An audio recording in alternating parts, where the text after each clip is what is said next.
नमस्कार, आप देख रहे हैं 4 PM और मैं हूं अभिषेक मिश्रा।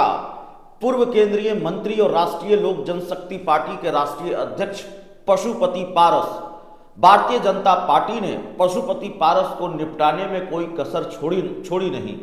बीजेपी ने एक के बाद एक कई झटके पशुपति पारस को दिए, या यूं कहें कि भारतीय जनता पार्टी अपने किसी सहयोगी को कितने झटके दे सकती है, उसके सबसे सशक्त उदाहरण पशुपति पारस है। हर सीमा भारतीय जनता पार्टी ने लांघ दी। न तो 2024 के लोकसभा चुनाव में कोई सीट मिली और एनडीए की बैठकों में बुलाया जाना भी बंद हो गया। पशुपति पारस एक वक्त पर लगा कि भारतीय जनता पार्टी के सामने वो सरेंडर की मुद्रा में है। एक वक्त पर उनकी पार्टी के नेताओं और कार्यकर्ताओं को भी लगता रहा कि पशुपति पारस भारतीय जनता पार्टी के एक तरफा प्रेम में डूबे हुए हैं। लेकिन कहते हैं मरता क्या नहीं करता।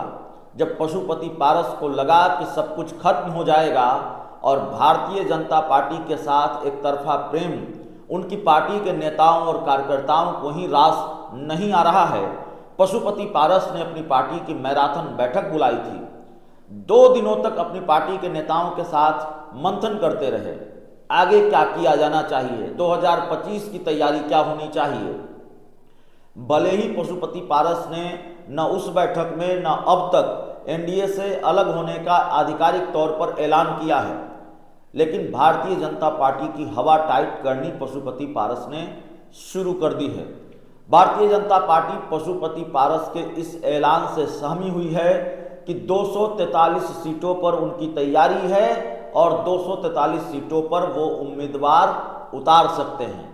हो सकता है पशुपति पारस 243 सीटों पर उम्मीदवार न उतारें, हो सकता है 243 सीटों पर वाकई उनकी तैयारी न हो, लेकिन पशुपति पारस ने अगर 50 विधानसभा सीटों पर भी अपने उम्मीदवार उतार दिए, और जो खबर निकलकर सामने आ रही है वो खबर ये है कि पशुपति कुमार पारस उन सीटों पर अपने उम्मीदवार जरूर उतारेंगे जहां या तो चिराग पासवान की पार्टी के उम्मीदवार होंगे या जहां भारतीय जनता पार्टी के उम्मीदवार होंगे।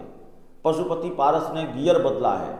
देश के गृह मंत्री अमित शाह ने बाबा साहब भीमराव अंबेडकर को लेकर एक बयान दिया। उस बयान पर बवाल हुआ।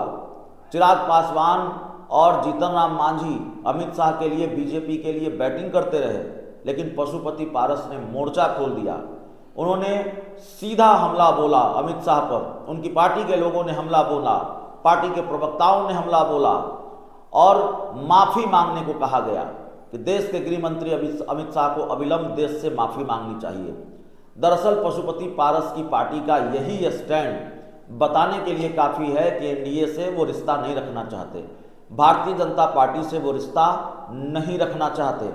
और जिस तरीके से पशुपति पारस, सूरजभान सिंह, केशव सिंह, प्रिंस राज, पशुपति पारस के बेटे यशराज और उनकी पार्टी लगातार एक्टिव हुई है, उनकी पार्टी के लोग, और ये जो नाम हमने आपको बताए हैं ये बिहार के अलग अलग जिलों का लगातार दौरा कर रहे हैं। यशराज पासवान को खगड़िया, शहरबन्नी, अलौली की जिम्मेवारी दे दी गई है।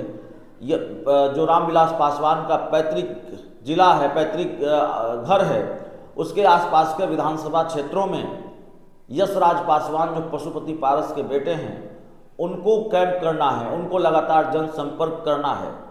पशुपति पारस ने प्रिंस राज को भी बड़ी जिम्मेवारी दी है, संगठन को सुदृढ़ करना है, और पार्टी के प्रदेश अध्यक्ष हैं प्रिंस राज, आरएलजेपी के प्रदेश अध्यक्ष हैं, तो प्रदेश अध्यक्ष के तौर पर उनको बिहार में पार्टी को मजबूत करने की जिम्मेवारी सौंपी है, और चाचा बनकर नहीं बल्कि राष्ट्रीय अध्यक्ष बनकर सख्त लहजे में प्रिंस राज को ये टास्क पशुपति पारस ने दिया है।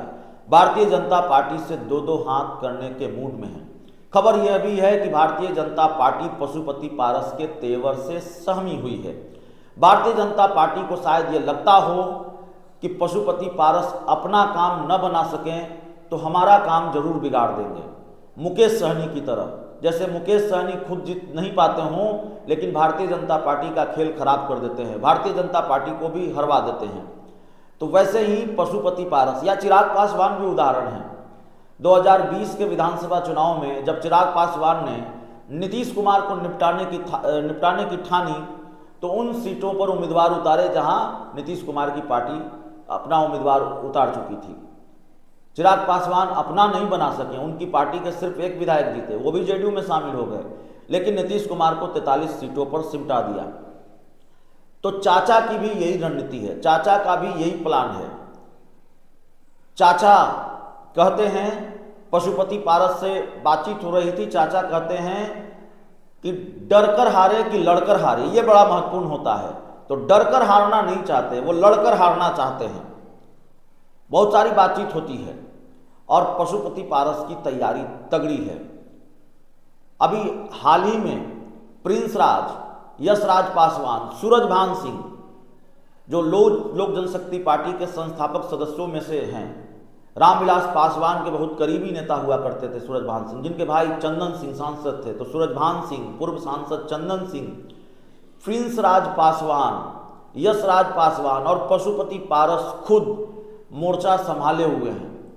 पशुपति पारस ने भारतीय जनता पार्टी की टेंशन बढ़ा दी है, मनाने पर भी नहीं मान रहे हैं। भारतीय जनता पार्टी जो उनको कुछ नहीं दे सकी, उनको एनडीए की बैठक में भी नहीं बुलाया जा रहा, लेकिन बीजेपी अब डैमेज कंट्रोल करना चाहती है, जो अंदर की खबर है। पशुपति पारस से संपर्क की कोशिश हो रही है, उनको मनाने की कोशिश हो रही है, और भी ढेरों जानकारियां हैं। वो जानकारियां जब पुष्ट होंगी, उन पर मुहर लगेगी, वो जानकारी भी हम आपको देंगे। लेकिन पशुपति पारस अब भारतीय जनता पार्टी को आंख दिखा रहे हैं। अब भारतीय जनता पार्टी से वो हाथ मिलाने को तैयार नहीं है और 2025 का प्लान उन्होंने सोच रखा है, उसकी तैयारी उन्होंने कर रखी है। कुछ तस्वीरें भी सामने आई, चिराग पासवान से नाराज लोगों को साथ जोड़ने की वो कोशिश कर रहे हैं। जोड़ पाएंगे नहीं जोड़ पाएंगे, आने वाले दिनों में पता चलेगा। लेकिन माफ कीजिएगा, चिराग पासवान से नाराज लोग, जैसे एक तस्वीर सामने आई, खगड़िया में रेणु कुशवाहा और पशुपति पारस साथ दिखे। रेणु कुशवाहा चिराग पासवान की पार्टी में थी, पूर्व सांसद रही हैं, पूर्व मंत्री रही हैं, लेकिन खगड़िया से जब टिकट नहीं दिया, रेणु कुशवाहा नाराज हो गई और उन्होंने चिराग पासवान के खिलाफ मोर्चा खोले रखा। तो संभव है कि रेणु कुशवाहा सहित कई और राजनीतिक दिग्गज पशुपति पारस के साथ खड़े हो जाएं। पशुपति पारस को बिहार के कई राजनीतिक दिग्गजों का साथ मिल सकता है और ये परसेप्शन धराशायी हो जाए, ये धारणा धराशायी हो जाए कि पशुपति पारस का सब कुछ खत्म हो चुका, कुछ बचा नहीं है।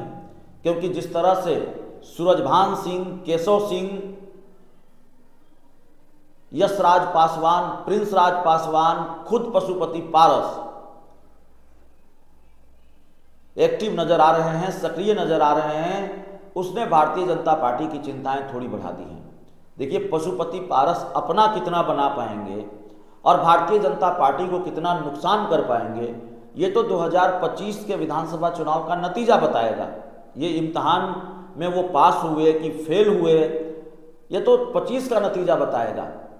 लेकिन जो रुख अख्तियार किया है पशुपति पारस ने और जिस तरह से अचानक उन्होंने गियर बदला है, सक्रियता अपनी बढ़ाई है, उससे पशुपति पारस के इस तेवर को देखकर भारतीय जनता पार्टी चिंतित है और खबर है कि उनको मनाने की कोशिश हो रही है, कोई बीच का रास्ता निकालने की कोशिश हो रही है। ये कोशिश हो रही है कि पशुपति पारस को किसी भी तरह से एनडीए में एडजस्ट किया जा सके। लेकिन अब पशुपति पारस मानने को तैयार नहीं है, भारतीय जनता पार्टी को आंख दिखा रहे हैं और बीजेपी का ऑफर ठुकरा दिया है। बहुत बहुत धन्यवाद।